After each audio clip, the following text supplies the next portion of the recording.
What do we do when we see injustice happening around us? What's up, Students United? My name is Nick, and today we're jumping into a new series called Look Out. And it's how to handle and how to walk when we see injustices happening around us. So I'm stoked.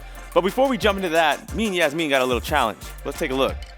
What up, EastLake students? My name is Yasmin. And my name is Nick. And we're super excited to be with you here today because we are going to be taste testing some of the most trendiest McDonald's meals. We are going to be trying the Travis Scott meal and the J Balvin meal, and we're going to see which one is better. So, Nick, you want to tell us what is in the Travis Scott meal? Yeah, I would love to explain what's going on here. We got the Travis Scott, you know what I'm saying, meal. I don't have the grill on today, otherwise I'd be like rapping real hard. But Travis Scott, man, you eat this? Bro, you're performing. I will whoop you in a basketball game. Anyways, I had to talk trash. Anyways, the Travis Scott meal. Okay, what we got here is we got a medium fry, we got a large Sprite, and we also have right here, what is this? What is this, Yasmin? We got a quarter pounder with lettuce, pickles, onion, ketchup, cheese, and of course, you gotta have your bacon, all right?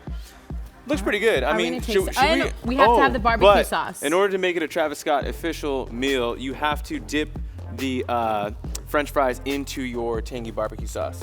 All right. I mean, it doesn't sound too bad. I love McDonald's fries, so I will have no issue, but I haven't had a McDonald's burger since I think maybe the 5th grade, so I'm a little nervous. Yeah, are we gonna go for it? Like, let's we'll try it.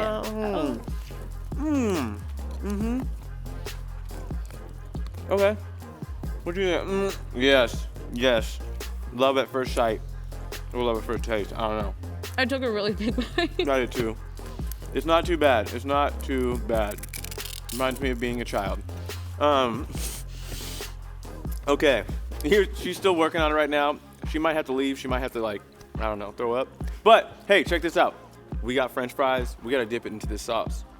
Yasmin, you just gotta go for it. Come on now. I will say the bacon is the best part of this burger. I love me some bacon, so. All right. Ooh, the tangy barbecue sauce. It's my favorite sauce of all time. Oh my goodness, it's not too bad. Okay. Wow. So rate this out of 10. Oh, ooh, right. Okay, out of 10. Oh wait, we gotta wash it down with Sprite. Okay. I think McDonald's Sprite tastes different. It just has that what? Bam effect. Instant childhood. For overall taste, childhood memories. I'll be generous. I'll give it a 7. Yeah, I would say a 7 too. I'm not a really big fan of like onions that aren't like caramelized.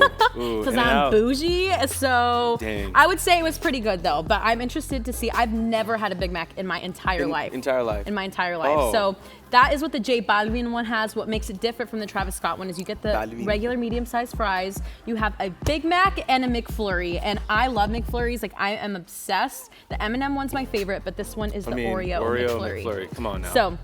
All right. I'm ready to try this Big Mac. So we gotta try the Big Mac. This is a part of the Balvin. Is that how you said it? Yeah. So a Big Mac, is it just because it's like double the bread? Double the bread. I don't know. I meat? haven't had a Big Mac. I'm like, this is the first time. Yeah. I mean, let's go. Yeah. You ready? Go. Oh God, I'm not hungry. We'll see. Okay.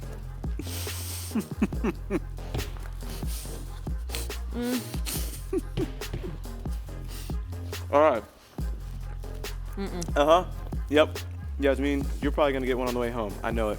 This ain't enough right here.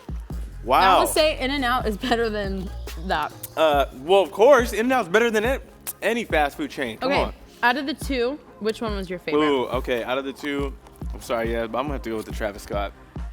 Even though I was roasting on him earlier, Travis Scott, it was pretty good. I'm gonna need to wash it down with some of this. So this is a part of the Balvin. Yeah. Okay. Okay, I will say. The Travis Scott one was my favorite only because the Big Mac has like 2 breads or 3 breads, so it wasn't necessarily my favorite. But I think we're done for today, and I think we've decided the Travis Scott one is the best meal. So if you're gonna go to McDonald's, get the Travis Scott burger, and I think you would actually like it because the bacon is fantastic. Bacon. But thank you guys so much for joining Nick and I this week, and we hope you go to McDonald's and have some awesome food. See you later.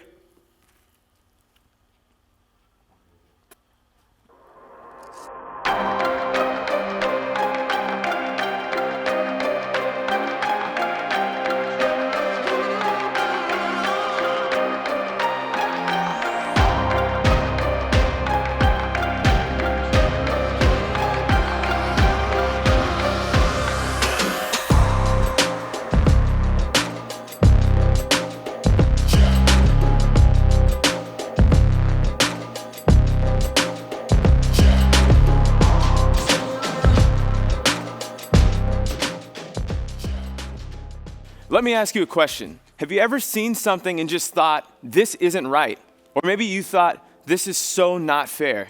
Many times we experience injustices that will never hit the news. For example, maybe all of your friends are hanging out at the park on a Friday night and you can't hang out because your parents don't let you because of COVID restrictions, which I mean is pretty understandable.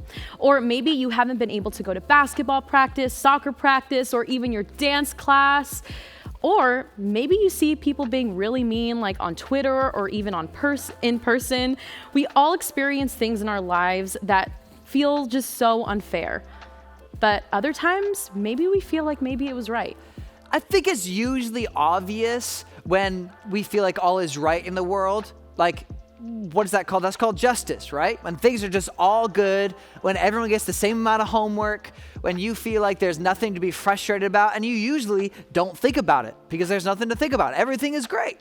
But the antonym of justice is injustice, and that does something weird to our bodies, let's be honest. For some of us, we might react with anger. For some of us, we might be crying or we wake up in the middle of the night or we can't go to sleep at night because we're frustrated that something happened in our lives. I mean, that's the reaction of what injustice does to us. I know these may sound like pretty big ideas, and you're probably wondering, why should I care about injustice happening on in the world if I am just a student? Isn't that something that adults deal with? Well, let me tell you, injustice is happening all around you.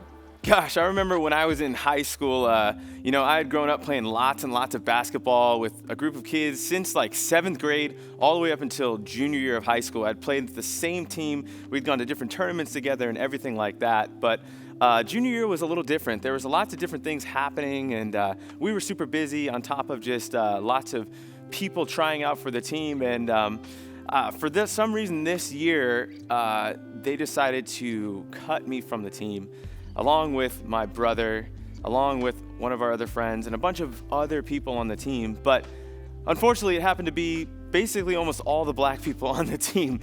And we were like, whatever, you know what? We got cut, that sucks. But parents decided to take it to a whole new level and decided to pull out the race card. And it became this huge thing that we all got cut from the basketball team because we were African-American males. And I got interviewed on news in the state of Colorado, and it was just this huge fiasco. And at the end of the day, my thought was this a racial thing that we didn't make a team, or was it, I don't know. But it left me wondering, was I treated with racism?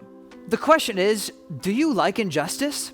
The answer is, of course, no. Nobody likes feeling injustice. I mean, let's give some examples. No one likes feeling like their brother got to go play video games as you were able to just do a couple more chores because your parents randomly added that to your list. Or on Friday when you get extra homework by your professor or your teacher and your other peers didn't get that. Or let's go even deeper. Maybe you just grew up with a divorced family. You're splitting time between two homes, but your friends, they have their parents are still together. Or maybe you grew up without a dad or a mom, and it's been hard for you. It's been hard to grow up in a single parent home. For all of us, there are things that are just plain wrong. Even for you, it could be the fact that you just are starting to go to church, but your family doesn't really believe in Jesus, so it's fighting tooth and nail to go to physical church, to watch YouTube videos, to try to be a Christian in a household that doesn't really believe in Christianity. These are all things that are hard to face. These are injustices. Here's the truth. Injustice is happening in our world all the time. And one quick scan of the news, you can see that we are dealing with hunger, poverty, war, natural disasters, and bullying. And when we really think about it, it can feel super overwhelming. And honestly, even if you see it in your school, in your community, and even the world, it's hard to know what to do about them. You know they're wrong, and you know they seem unfair. So what can we really do to help? But sometimes even asking that question can feel kind of uncomfortable. Maybe you hesitate to help because you feel powerless. You're probably thinking to yourself, man, I'm only a student. What could I possibly do to help this injustice? I mean, come on, I'm a student. How am I going to change things happening and the injustices happening on the other side of the world? And maybe that's the story you tell yourself. And maybe that's what you're believing about you making an impact when it comes to injustice. Sometimes we avoid speaking out against injustice because it's just risky. We have no idea what the outcome is going to be about what everyone around us is thinking. It can also be embarrassing. You're the one standing up against the grain, the momentum of where everyone is maybe pushing or certain people are pushing against. You're standing up against that. You're being a voice to the voiceless in that moment. I mean, it could be embarrassing. What if you fail? What if what you're standing up for doesn't catch wind and you become now the bad person in the crowd? Or maybe you're standing up against someone who's getting bullied, all right? Whether it's cyberbullying online or actually physically being bullied, you're standing up and you're just afraid that that bully is going to turn towards you and maybe hurt you. I mean, there's always a risk when it comes to standing up for something that's being done that's wrong. In the book of the Bible called Mark, one of the 4 gospels that tells the story of Jesus' life on this earth, we are going to read a passage about what it means to do when we see injustice happening in the world. So I'm going to have Nick read that for us. As the story tells, Jesus was walking down the road with a large crowd around him, okay? Lots of people, something about to happen. There's a crowd around him. And off to the side of the road was a man named Bartimaeus, who was blind. This guy could not see. And because he couldn't see, you can imagine how difficult it was for him to have money just to feed himself. The guy couldn't work. So he needed help, and no one else was helping him. And Jesus was walking by. I think it's safe to say that Bartimaeus' life was a little unfair. When Bartimaeus heard about Jesus, all he could do is start yelling for Jesus. The only issue was that Jesus was pretty famous at this time. When he walked through streets, hundreds, if not thousands of people would be yelling his name because they heard he was a miracle worker. He was a movement maker. And they wanted that power to help them in their own lives. What's so interesting about this story is that Jesus should not have heard Bartimaeus over the thousands of voices, but he did. Let me read you the story of Bartimaeus. It says this: when Bartimaeus heard that it was Jesus of Nazareth, he began to shout, "Jesus, Son of David, have mercy on me." And many rebuked him and told him to be quiet. But he shouted all the louder, "Son of David, have mercy on me." And Jesus stopped and said, "Call him." So they called to the blind man, "Cheer up, on your feet, he's calling you." Throwing his cloak aside, he jumped to his feet and came to Jesus. And Jesus said, "What do you want me to do for you?" The blind man said, "Rabbi, I want to see." "Go," said Jesus. "Your faith has healed you." Immediately he received his sight and followed Jesus along on the road. Think about this for a second. Jesus was surrounded by a massive crowd, according to scripture. And what did he do? He stopped to help just the one. You see, Jesus saw people's needs all the time, but he didn't just stop when he saw someone's need. Jesus acted. And maybe that's what you and I need to hear today, is that it's one thing to see something, but it's a whole nother thing to act. And that's what made Jesus and his ministry so amazing, is that he didn't just see things, he also acted. How does this apply to our lives and the injustices happening in the world? Well, one of the most common reasons we don't help is because it's not directly impacting us, or maybe we just simply don't know what to do. And sometimes it's just easier to just avoid it and not really think about it and kind of just brush it off. But that's not what Jesus modeled. Jesus saw a need, he saw injustice, and he acted. And he did whatever he could do to help. So I want to challenge you to be more like Jesus. And when you see injustice happening, do something about it. It just takes one simple step. While God might not use us to physically heal someone in a miracle format, although that would be amazing, and I would urge you to even pray for that, God might ask you to stand up to an injustice in your life. I hope that when you see an injustice, you can do what you can to help, which is actually our bottom line of this whole entire message. I will also put a caveat there as well. There's so many injustices in our world. Bullying, immigration, you could talk about, racial injustice. You could talk about the homeless population that's so prevalent in San Diego. There are so many issues that we are going through as humans, and it's easy to get overwhelmed. So here's my one piece of advice, and it's this: pick one injustice that that you want to just fully say, I'm going to own this. I'm going to help out in the ways that I can. I'm going to rally my friends around me to go help out. A quick story is that when I first got here, one of my friends who was actually in high school at the time was like, hey, let's make peanut butter and jelly sandwiches. So like 5 of us got together. We made like 150 peanut butter and jelly sandwiches. Literally my hand was hurting after we were spreading it so much. And we put it together and we went downtown and we actually fed those who don't have a home right now. And that for her was her big issue that she was trying to solve, she was trying to tackle, and that was her injustice. And she rallied her friends around, including me, who honestly, we were so inspired because we got to help her do something good in the world. What if you picked one injustice and you did what you could to help? So where do we start from here? I want to encourage you this week to start by doing this. There's 2 things here that can help us see injustices way better. And that first thing is we want you to pray. Ask God to give you wisdom by praying. What are the needs that are around me right now? What are the things that I need to see that your son Jesus would see if he was here with me? And by praying, we're believing that that's going to help with the injustices that are happening in our circles. Because if we're praying and starting to affect people like Jesus would in our own circles, man, we're going to start seeing people come to know Christ. We're going to see better communities around us. And the second thing is this: pick one. All right, what do we mean by that? All right, we're not going to be able to tackle every single injustice in this world. But if we can just decide to pick one thing, what is one need you see? Are you asking yourself the question, how can I help with injustice around me? It could be as simple as helping a family member who can't get groceries, being kinder to someone at your school. All right, if we're praying and we're asking God, what is the one thing I can do to change the injustice going around in my circles? We're going to start to see that God will use us just like he used Jesus to help the one. I want you to think about this. What is one need or one injustice that's happening in the world around me? And what can you do to help? Right now, we are going to transition into the song Highs and Lows. And I know this past week with everything going on and election day, I know a lot of people and maybe a lot of you guys are feeling a lot of highs and lows just watching the news and being on social media.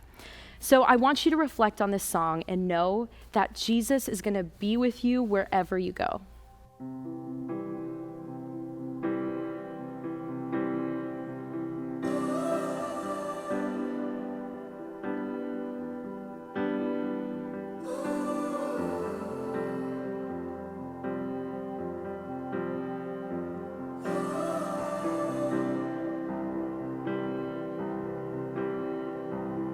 When it feels like the dark lingers longer than the night, when the shadows feels like giants, are you chasing me down? Tell me, where could I run from your light? Where could I hide? And within your precious thoughts,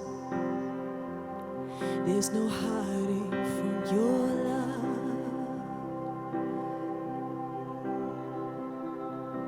Highs and lows, Lord, you're with me either way it goes.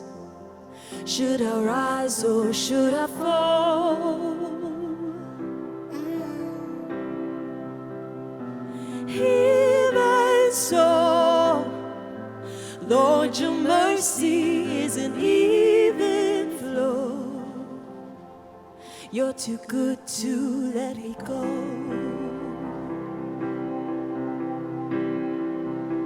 Should I dance on the heights or make my bed among the dead? Your mercy waits at every end, like you planned it from the start. Should the dawn come with wings or find me far side of the sea, there your hand still fastens me ever closer to your heart.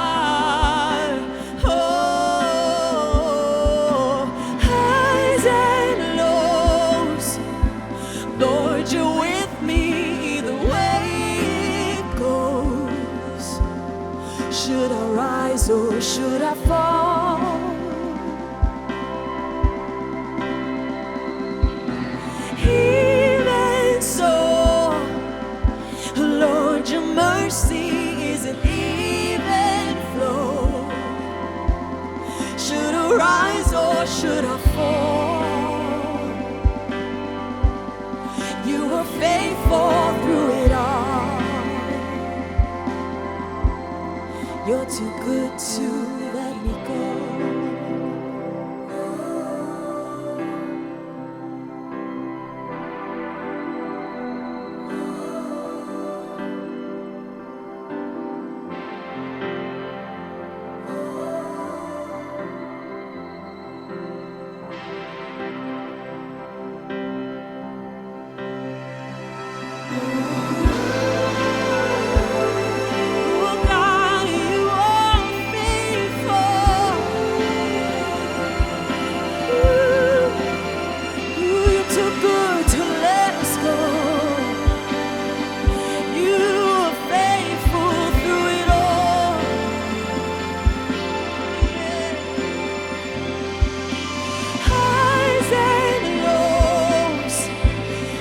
Surround me the way it goes. Should I rise or should I fall? Lord, you're with me through it all. Oh, highs and lows, in the rhythms of your grace I know. Should I rise or should I fall? You are faithful through it all.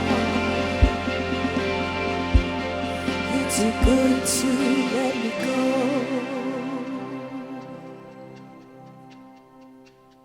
So encouraged by today's message. I hope you were as well. Hey, before you leave today, we got a little announcement. We're starting to get back together in person, so make sure you take a look at the service times along the screen here. We want you to join us in person and be stronger together with us. And with that being said, we're ready to conclude today. Before you leave, though, remember, if you have questions about faith, about God, about relationships, all of those things, we have videos all over our channel that can help you answer those really tough questions. And we want you to be encouraged. So, hey, we'll see you next week.